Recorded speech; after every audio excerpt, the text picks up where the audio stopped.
Welcome aboard to podcast 25 in the series of the Voyage to back Yonder. I suppose it's important to be aware of how we navigate across these waters on our way back home. It was a glorious day when I discovered that we can only sail in one direction at a time. Think about it. Our ship can only go in one direction at a time. Sure, I can sail north and then west and then south and then east, but that almost sounds like I'm sailing in circles, don't it? And yes, that is part of our journey here, to learn what it might feel like to invest a ton of energy going in circles, but getting nowhere. A lot of activity, but back to where we started. And don't worry, we've all been there, or are there now? I mean, look around. Do things look familiar? I think we passed that tree before. Glance at how you're feeling right now inside. Does that feel familiar as well? When we're done for now with sailing in circles, we can choose a new heading. Which way do we go? Which way do we go? Another glorious day was when I became aware that I have permission to seek whatever direction I want for my life because it's my life. And if I don't sail in the direction that others want me to, it doesn't have to be considered a rejection of others' opinions or suggestions for our journey. I mean, we can only sail in one direction at a time. So we're going to not be choosing several other directions that other people think we should be sailing. It's our adventure. It's our choice where we sail. Everyone else might have an idea of where they think we should go, and we might have our own opinions and expectations on where we think others should go. The direction we choose to sail is our own choice. And like how we react or respond to our own choices is our own choice. And how we choose to react to other people's choices is also our own choice. It can be tough to see other people choosing to suffer. But when I realize they could also be choosing to be happy, I usually let them know that and leave them with their new choices. To continue the choice of suffering, to change their choice to a choice of happiness, or to change their choice to a different choice of a different emotion. I mean, it's their life, their choice. And they might even choose to reject me for even suggesting that it is their choice to feel the way they are. Is it starting to become clear that it's all about the power of choice? As we ponder our choice of direction, the pirate king of fear might begin to warn us of letting people down. Oh no. But I can face that fear and ask myself, who am I afraid of letting down? Can I really let anyone down? Does anyone really need me? Or is it possible that the needing of someone else is a story we were once told, and a story we keep repeating to ourselves over and over again? A story that has been handed down from generation to generation. A story that we're supposed to look outside of ourselves for our happiness. Maybe it's not me that lets someone else down. Maybe it's their thoughts and expectations that disappoint them. I mean, after all, I was not disappointing them before the expectation appeared in their mind for me to either fulfill or disappoint.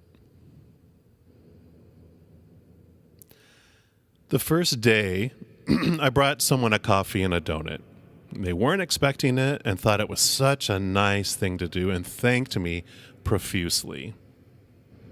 It was almost embarrassing how thankful they were for this coffee and this donut.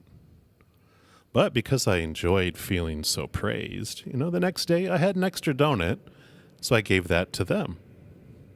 But I could already tell they were disappointed a little that I did not bring them a coffee again as well.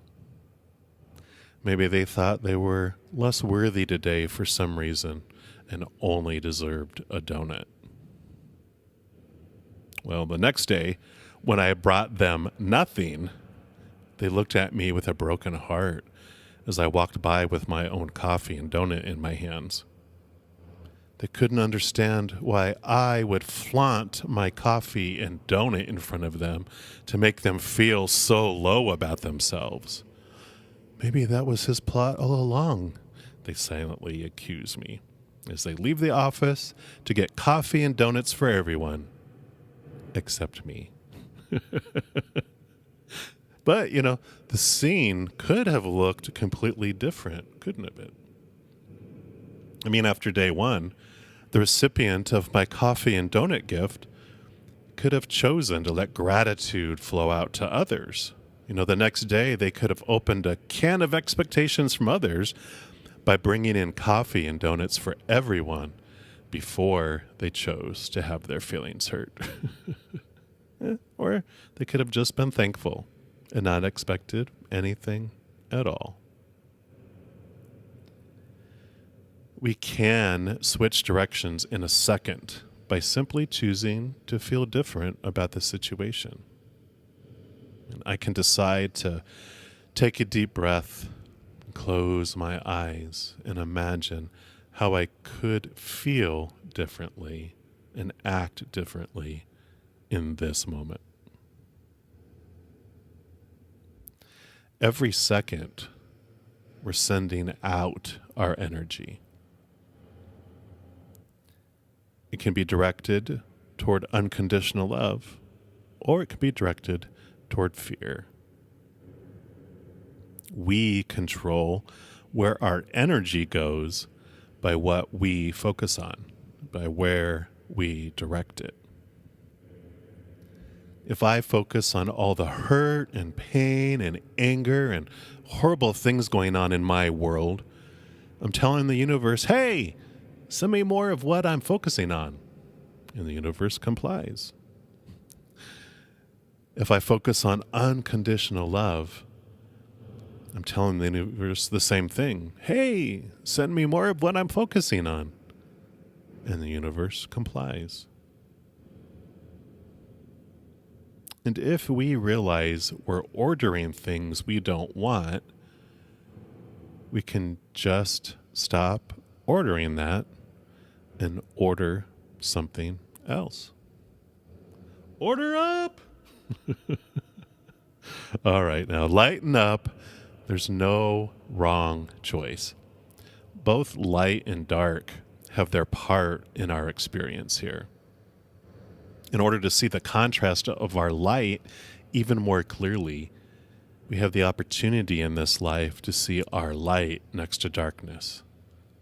Unconditional love against the fear of losing conditional love.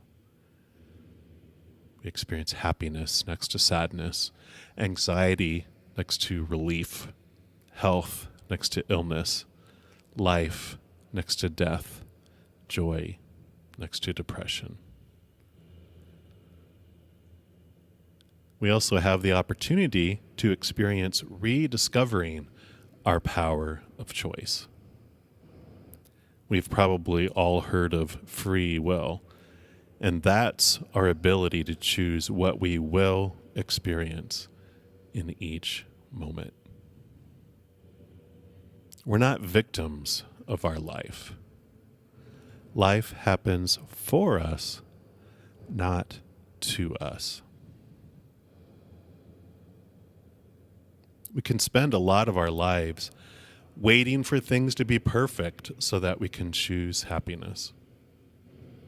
We might think that the planets have to be aligned just so in order for us to be able to relax and appreciate, be grateful, and decide that we can enjoy our lives. Our fear ego tries to keep us in a cycle of focusing on the past to judge our success and our lovability. Our fear ego also tries to keep us focused on the future, providing us a lengthy list of things that we need to have in our lives in order to feel fulfilled. But if we come back to the now, this moment, and realize we have everything we need right now here inside us, we can choose happiness and contentment for no external reason at all, without a list of things that have to happen in order for us to be happy. And when we discover that happiness can just be without anything having to happen to make it possible, then we can never lose it. It just is because we chose it. Until next episode, take some deep breaths and maybe ask yourself, who am I fearing of letting down? Picture it in your head. See the movie playing of you not doing what they wanted you to do, and see the sadness in their eyes. Feel their disappointment as they drop to their knees and start crying, devastated that you let them down. Wow. Look how powerful you are, controlling someone else's happiness. But then they look up at you and you notice they're grinning and they bust out into a laugh. They saw how silly it was to believe that you had control over their happiness. And then you begin to laugh because for a moment you thought they had control over your happiness too. And now you see that we're all free. We all get to choose our own direction where our ship will sail. Which way will you go? It's all up to you. Your choice. Enjoy your voyage. I love you.